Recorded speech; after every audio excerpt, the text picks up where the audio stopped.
Hello everyone, welcome back to Ajith movie motes YouTube channel. నేను ఈ వీడియోలో రీసెంట్గా కన్నడలో రిలీజ్ అయిన మనడ కడలు అనే మూవీని ఎక్స్ప్లెయిన్ చేయబోతున్నాను. హిస్టారికల్ ట్రయాంగిల్ లవ్ స్టోరీ అనమాట. ఈ మూవీ చాలా ఇంట్రెస్టింగ్గా ఉంటుంది. ఇంకా ఏ మాత్రం లేట్ చేయకుండా నేనైతే షార్ట్ అండ్ స్వీట్గా మూవీని ఎక్స్ప్లెయిన్ చేస్తాను.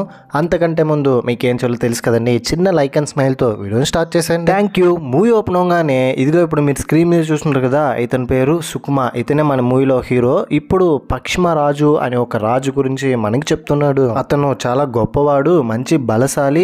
యుద్ధం అంటూ వస్తే అతనిదే విజయం. పాల్కుని అండ్ గిరిజ వీళ్ళిద్దరూ వైఫ్ గా ఉండేవాళ్ళు అతనికి. అతని భార్యలో ఒక ఆమెకి ఒక విచిత్రమైన జబ్బు రావడంతో ఎలాగైనా నయం చేయాలని, నేను కావాలంటే నా యుద్ధాన్ని నా రాజ్యాన్ని కూడా వదిలేస్తాను, మీరేం చేస్తారో నాకు తెలియదు, నా భార్య మాత్రం నాకు కావాలి, తనకున్న జబ్బుని నయం చేయండి అని వైద్యులతో మాట్లాడుతున్నాడు. అన్ని అనుకున్నట్టుగానే జరుగుతాయి, కాలమే అన్నిటికీ సమాధానం చెప్తాయని వైద్యులు చెప్తారు. ఇంతవరకు జరిగిందంతా పక్షిమరాజు కథ, ఇప్పుడు నా కథ వింటూ రండి అని అతని కథ చెప్తాడు. కట్ చేస్తే సుకుమా మైసూర్లో పుట్టాడు. వాళ్ళ నాన్న మంచి ఫేమ్ ఉన్న డాక్టర్ కావడంతో అతన్ని ఎంబీబీఎస్ చదివిస్తాడు. 3 years చదివిన తర్వాత 4th year లో మాత్రం మంచిగా మార్కులు రావు, అన్ని సబ్జెక్టులోనూ ఫెయిల్ అవుతాడు. అయితే సుకుమా సడన్ గా ఒకరోజు హాస్పిటల్లో ఒకరు గుండె జబ్బుతో గుండెపోటు వచ్చి చనిపోవడంతో ఇంతమంది డాక్టర్లు ఉన్నాం, మనం ఎవ్వరూ వాడిని కాపాడలేకపోయాం, అసలు ఈ చదివే వేస్ట్, నేను ఇంకేదో చేయాలి, ఇక్కడ ఎవరు చదువుకోకండి ఎంబీబీఎస్ నేను మానేస్తున్నానని అక్కడి నుంచి వెళ్ళిపోతాడు. అమ్మ నాన్నకి చెప్పకుండా దూరంగా వెళ్ళి ఏకాంతంగా గడుపుతాడు. సముద్రంలో స్నానం చేయడం, రోజు సూర్యోదయాన్ని ఆస్వాదించడం, ఒంటరిగా ట్రిప్స్ కి వెళ్ళడం ఇలా చేస్తుండేవాడు. అయితే కొద్ది రోజుల తర్వాత సుకుమా వాళ్ళ అమ్మ నాన్న బీచ్ దగ్గరకు వచ్చి సుకుమా దగ్గర, ఒరే ఏంట్రా నువ్వు 3 years బాగానే చదివావు కదా, ఇప్పుడు ఫైనల్ ఇయర్ ఏమైంది అని అంటే, నాన్న నా కళ్ళ ముందే ఒకరి ప్రాణం పోయింది, అయినా చుట్టుపక్కల అంతమంది డాక్టర్స్ ఉన్నా ఎవరూ కాపాడలేకపోయారు, అలాంటిది ఎందుకు ఈ ఎడ్యుకేషన్, నేను ఇంకేదో చేయాలి, వైద్యుల కంటే గొప్పగా కావాలనుకుంటున్నాను, నన్ను ఒంటరిగా వదిలేయండి అని చెప్తాడు. సరిగ్గా అప్పుడే సుకుమాకి రషిక అనే ఒక అమ్మాయి కనిపిస్తుంది. అక్కడే స్విమ్ చేస్తూ ఫైనల్ గా రషిక దగ్గరికి వెళ్ళి మాట్లాడదామని సుకుమా వెళ్తే అలలు స్పీడ్ గా రావడంతో ఇద్దరు కింద పడిపోతారు. అలల్లో కొట్టుకుంటూ ఒడ్డుకు చేరుకుంటారు. సుకుమా మీద కోపంతో రషిక అక్కడ నుంచి వెళ్తూ ఉంటే, I love you, love at first sight, నేను చూడంగానే నేను ప్రేమలో పడిపోయాను, నువ్వెక్కడికి వెళ్ళినా నీ వెంటొస్తాను అని చెప్తాడు. అప్పటి నుంచి ఇంకా వాళ్ళ అమ్మ నాన్నను కూడా కాదని సుకుమా రషిక వెనకాలే పడతాడు. తన అడ్రస్ కనుక్కొని ఫైనల్ గా రషిక దగ్గరికి వెళ్తే అక్కడున్న వాళ్ళేమో రషికని కలవనివ్వట్లేదు. తను ఒక క్రికెటర్, క్రికెట్ ఆడుతూ ఉంటే గ్రౌండ్ లో వెళ్లి రషిక కోసం వెయిట్ చేస్తూ ఉంటాడు. రషిక బాల్ కొట్టడంతో సుకుమా గాడి తల మీద పడడంతో గాయమవుతుంది. వెంటనే హాస్పిటల్లో జాయిన్ చేస్తారు. సుకుమాని చూడడానికి రషిక అక్కడికి వెళ్ళి రషిక వాళ్ళ ఫ్రెండ్ అంజలికి ఫోన్ చేసి, ఈ విధంగా నేను చెప్పాను కదా సముద్రంలో ఒకరి మీద పడిపోయానని, వాడు నన్ను వెతుక్కుంటూ వచ్చాడు, బాల్ తగలడంతో హాస్పిటల్ తీసుకొచ్చాను అని చెప్తుంది. సుకుమా రషికతో మాట్లాడుతుంటే రషిక స్పృహ తప్పి కింద పడిపోతుంది. దాంతో సుకుమా వెళ్ళి, ఏంటండి దెబ్బ తగిలింది నాకు, మీరెందుకు స్పృహ తప్పి పడిపోతున్నారంటే, ఇది నాకు కామనే, రెగ్యులర్ గా వస్తూ ఉంటుంది, నేను వెళ్తున్నానని. కింద పడుతూ లేస్తూ వెళ్తూ ఉంటే, ఏమండి ఈ టైంలో మీరు ఒంటరిగా వెళ్ళడం కరెక్ట్ కాదు, నేనే మీ ఇంటి దగ్గర డ్రాప్ చేస్తానని సుకుమా రషికని తీసుకెళ్లి డ్రాప్ చేసిన తర్వాత, ఇంత దూరం వచ్చేసింది కాబట్టి మొహమాటం లేకుండా చెప్పేస్తున్నాను, ఐ లవ్ యూ అండి, నాకు మీరంటే చాలా ఇష్టం అని అంటాడు. చూడు ఇలా అంటున్నానని తప్పుగా అనుకోకు, ఈ ప్రేమ పెళ్లి మీద నాకు పెద్దగా నమ్మకం లేదు, ఇన్ఫాక్ట్ రిలేషన్షిప్ అంటేనే నాకు కోపం, ఇంకో 6 months లో నాకు టెస్ట్ మ్యాచ్ ఉంది, అంతవరకు నేను వేరే దాని మీద కాన్సన్ట్రేషన్ పెట్టాలనుకోవట్లేదు, కంప్లీట్ ఫోకస్ మొత్తం నా గేమ్ మీదే ఉండాలి, 6 months వరకు నన్ను డిస్టర్బ్ చేయకు, ఇంకెప్పుడు నాకు కనిపించకు అని చెప్తుంది. ఓ 6 months అయినా సరే, 6 months వరకు నీకు కనిపించను, 6 months తర్వాత వచ్చి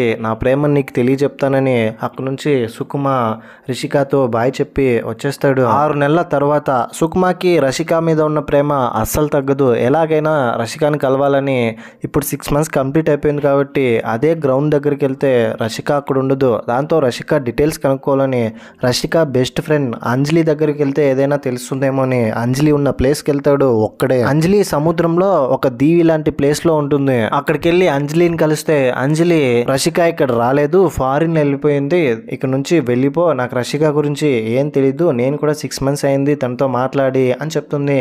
కానీ నిజానికి రషిక అక్కడే ఉంటుంది. ఎలాగోలాగా సుకుమా రషికాని కనిపెట్టేస్తాడు.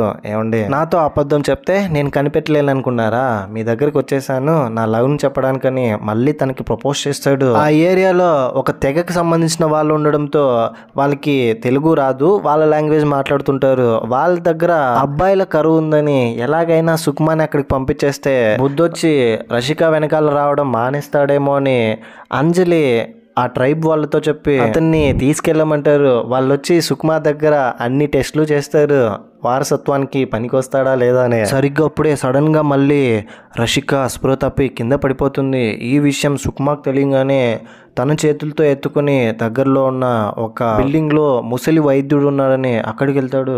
అతను రషికని చూసిన తర్వాత ఈమె జబ్బు నయం అవ్వదు, ఇంకొద్ది రోజుల్లో తను చనిపోబోతుంది అని అంటాడు. అయినా నువ్వు ఏ టెస్టులు చేసి ఇదంతా చెప్తున్నావు, ఏదో 4 మూలికలు పెట్టుకొని నువ్వే పెద్ద సైంటిస్టు పెద్ద డాక్టర్ అని ఫీల్ అయిపోతున్నావు, నేను ఎక్కడికి వెళ్ళాలో నాకు తెలుసని సుకుమా అతని మీద కోపంతో మళ్ళీ రషికాని తీసుకొచ్చేస్తాడు. ఆ తర్వాత రషిక అంజలి వీళ్ళిద్దరూ నిజంగానే అతను చెప్పినట్టు నాకు ఒక జబ్బు ఉంది, ఇంకో 5 months కంటే ఎక్కువ రోజులు బ్రతకను అని చెప్తారు. ఏమండి, ఇదంతా చెప్పి నన్ను భయపడితే నేను ఇక్కడ నుంచి వెళ్ళిపోతాననే కదా మీరు ఇలా చెప్తున్నారు, ఏం జరిగినా సరే నేను నా రషికాని వదిలి ఎక్కడికి పోను అని అంటాడు. ఆ తర్వాత ఆ తెగకు సంబంధించిన వాళ్ళు వచ్చి సుకుమాని తీసుకెళ్ళిపోతారు.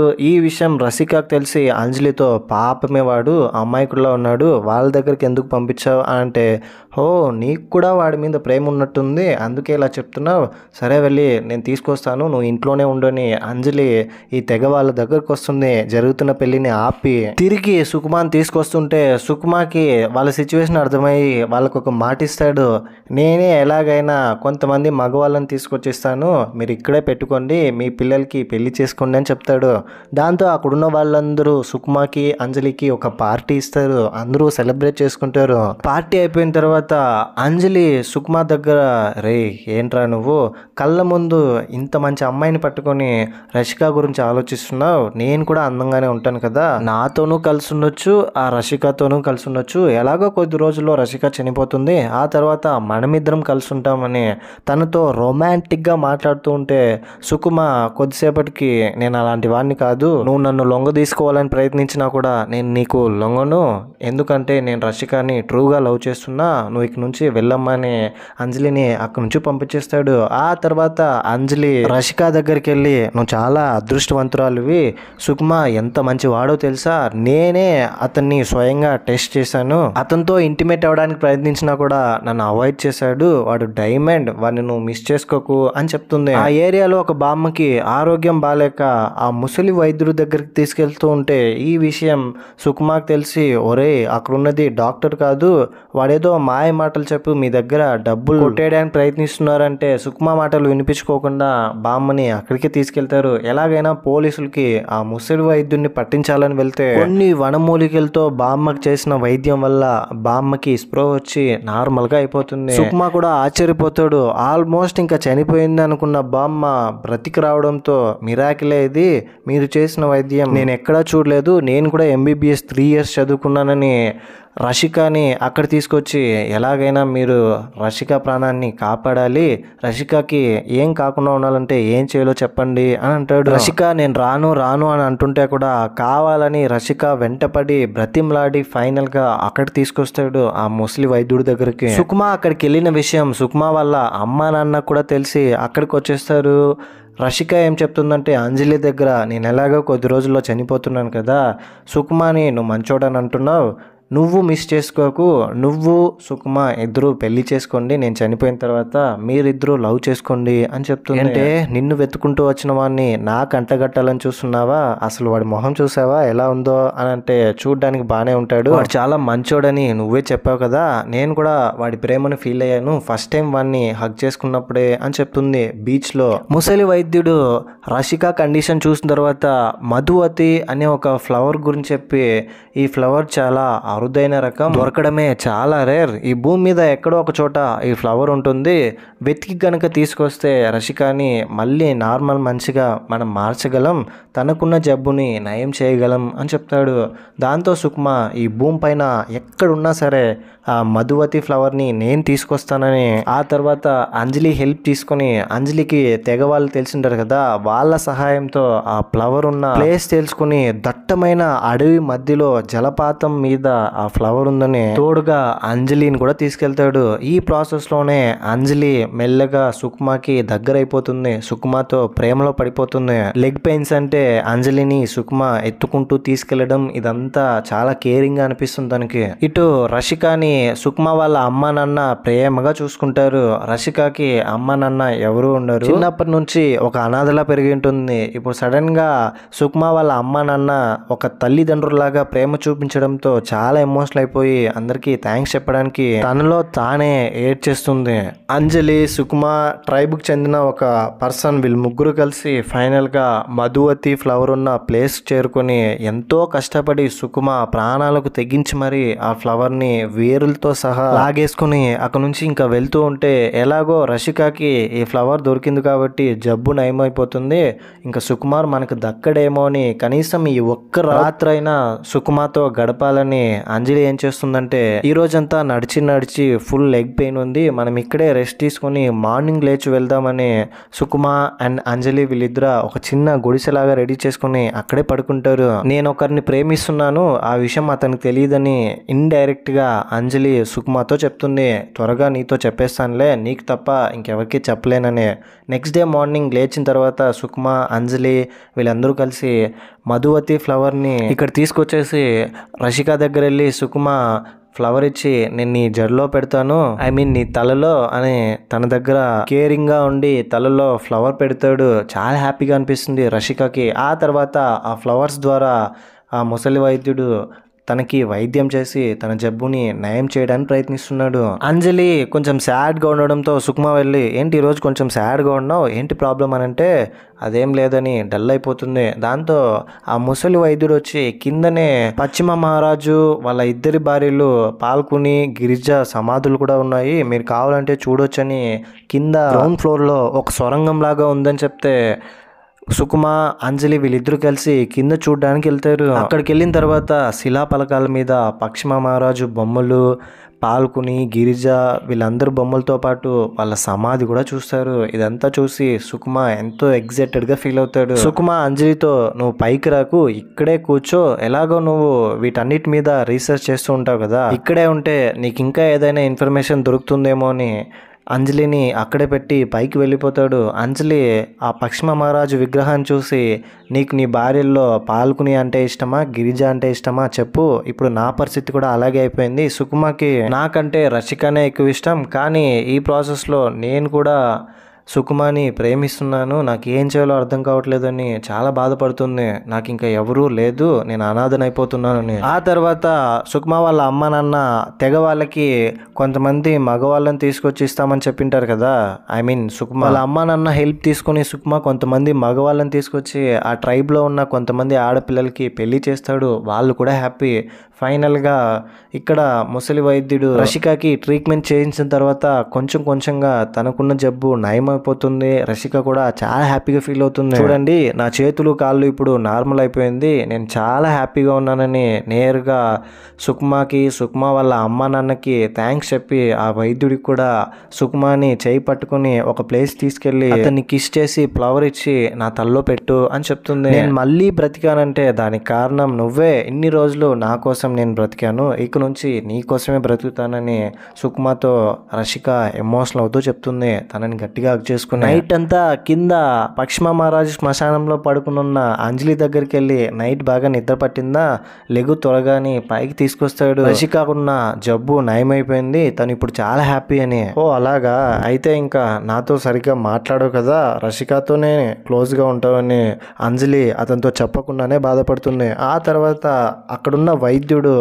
సుకుమాని పిలిచి, చూడు బాబు, నేను వచ్చిన టైం అయిపోయింది, దాదాపు ఈ రోజుకి నాకు 100 years కంప్లీట్ అయిపోయింది, ఈరోజు నా పుట్టినరోజు, నేను ఎవరి కోసమైతే ఇన్ని రోజులు వెయిట్ చేశానో వాళ్ళు తిరిగి వచ్చేసారు, నీ కోసమే నేను వెయిట్ చేశాను, ఇక నుంచి ఇక్కడ నేను చేస్తున్న వైద్యం నువ్వే చేయాలి, నీకు అన్నీ తెలుసు కదా అని, నేను చనిపోయిన తర్వాత నువ్వే ఇక్కడ ఉన్న వాళ్ళందరికీ నాలాగా వైద్యం చేయాలనంటే ఏం మాట్లాడుతున్నారండి మీరు, నేను అలా చేయను, MBBS చదవాలంటేనే నాకు నచ్చలేదు అని అంటాడు. దాంతో నీకు ఒక నిజం చెప్పాలి, అదేంటంటే నువ్వు అనుకున్నట్టు రషికాకి కంప్లీట్గా తనకున్న జబ్బు నయం అవ్వలేదు, ఎప్పుడైనా మళ్ళీ తనకి ఆ జబ్బు రావచ్చు, తను మళ్ళీ ప్రాబ్లమ్స్లో ఇరుక్కునే అవకాశం ఉంది, సో రషికాకి మళ్ళీ ఆ జబ్బు వస్తుంది అని చెప్తాడు. దాంతో సుకుమ బాధపడి, సరే అంటే మీరు రషికాని నేనే దగ్గరుండి కేర్ చేస్తూ చూసుకుంటూ తనకున్న జబ్బుని నయం చేయాలని అంటే నేను ఇక్కడే ఉండిపోతాను మీలాగా వైద్యం చేస్తూ అని చెప్తాడు. సరిగ్గా అప్పుడే ఆ ముసలి వైద్యుడు చనిపోతాడు. ఆ ముసలి వైద్యునికి అంత్యక్రియలు పూర్తయిన తర్వాత వర్షం పడుతూ ఉంటుంది. సడన్ గా రషిక మళ్ళీ స్పృహ తప్పి కింద పడిపోతుంది. మళ్ళీ తనకి ఆ జబ్బు వచ్చేస్తుంది. ఎలాగైనా సుకుమానే కాపాడగలుగుతానని మనిషి మనోధైర్యానికి మించిన మందే లేదు. చాలా కాన్ఫిడెంట్ గా మనం ఈ జబ్బుని నయం చేసుకోగలమని ధైర్యంగా తనలో తను ఫీల్ అయినప్పుడే ఈ జబ్బు నయం అవుతుంది తనకి. కానీ రషిక ఏమో ఎప్పుడు భయపడుతూ నా జీవితం ఇంతేనేమో, నేను ఇంకా బ్రతకనేమో అని బ్రెయిన్లో సైకలాజికల్గా ఫిక్స్ అయిపోయి ఉండడం వల్ల తనకున్న జబ్బు నయం అవ్వట్లేదు. ఈ విషయాన్ని గమనించిన సుకుమ ఏం చేస్తాడంటే పడవలో అక్కడ నుంచి వెళ్తూ వెళ్తూ కిందకి తాడు కట్టి దూకేయాలనుకుంటాడు. పైకి వచ్చి రషిక కాపాడుతుందని, చూడు సుకుమ, నువ్వు దూకేస్తే నేను కూడా దూకేస్తానని అంజలి సుకుమతో చెప్తే, నువ్వెందుకు దూకుతావు, అయినా నీకేంటి ప్రాబ్లం అని అంటే, నేను నిన్ను ప్రేమిస్తున్నాను, నాకంటే నిన్నే ఎక్కువ ప్రేమిస్తున్నాను ఇప్పుడు అని రషికాకి జబ్బు ఉన్నప్పుడు నాతో చెప్పింది, నిన్ను నేను పెళ్లి చేసుకోవాలంట. మొదట్లో నేను కూడా క్యాజువల్గానే నీతో ఫ్రెండ్లీగా ఉన్నాను, కానీ మనం ట్రావెల్ చేసే కొద్దీ నీ మీద నాకు ఇష్టం పెరిగిపోయింది అని చెప్తుంది. నువ్వు దూకేస్తే నేను కూడా దూకేస్తానని. ఆ తర్వాత అంజలికి నచ్చజెప్పి, చూడు రషిక, నేను సముద్రంలో దూకేస్తున్నాను, నువ్వే నన్ను కాపాడాలని సముద్రంలో దూకేస్తాడు. ఆల్మోస్ట్ ఇంకా తను ఊపిరాడక చనిపోయే టైంలో రషిక మళ్ళీ కాన్షియస్లోకి వచ్చి సుకుమాని కాపాడడానికి తను కూడా కింద దూకి సుకుమాని పైకి తీసుకొస్తుంది. ఫైనల్గా కొద్దిసేపటి తర్వాత సుకుమాకి స్పృహ వస్తుంది. ఇద్దరూ చాలా హ్యాపీ, రషిక అండ్ అంజలి. అంతవరకు భయపడుతూ బ్రతుకుతున్న రషిక ఇప్పుడు ఇంత ధైర్యం చేసి సుకుమాని కాపాడడానికి నీళ్ళల్లో దూకేసింది, ప్రాణాలకు తెగించి మరి. ఇంకా తనకి కంప్లీట్ గా ధైర్యం వచ్చేసింది. ఇంకా ఏ జబ్బు తనని ఏం చేయలేదని. ప్రతిరోజు చావు గురించి తలుచుకుంటూ భయపడుతూ మనం బ్రతకడమే మానేస్తున్నాము. ఫస్ట్ మనం బ్రతకడం నేర్చుకోవాలి. అలా బ్రతకకపోతే ఈ బ్రతుకుకి అర్థమేముంది.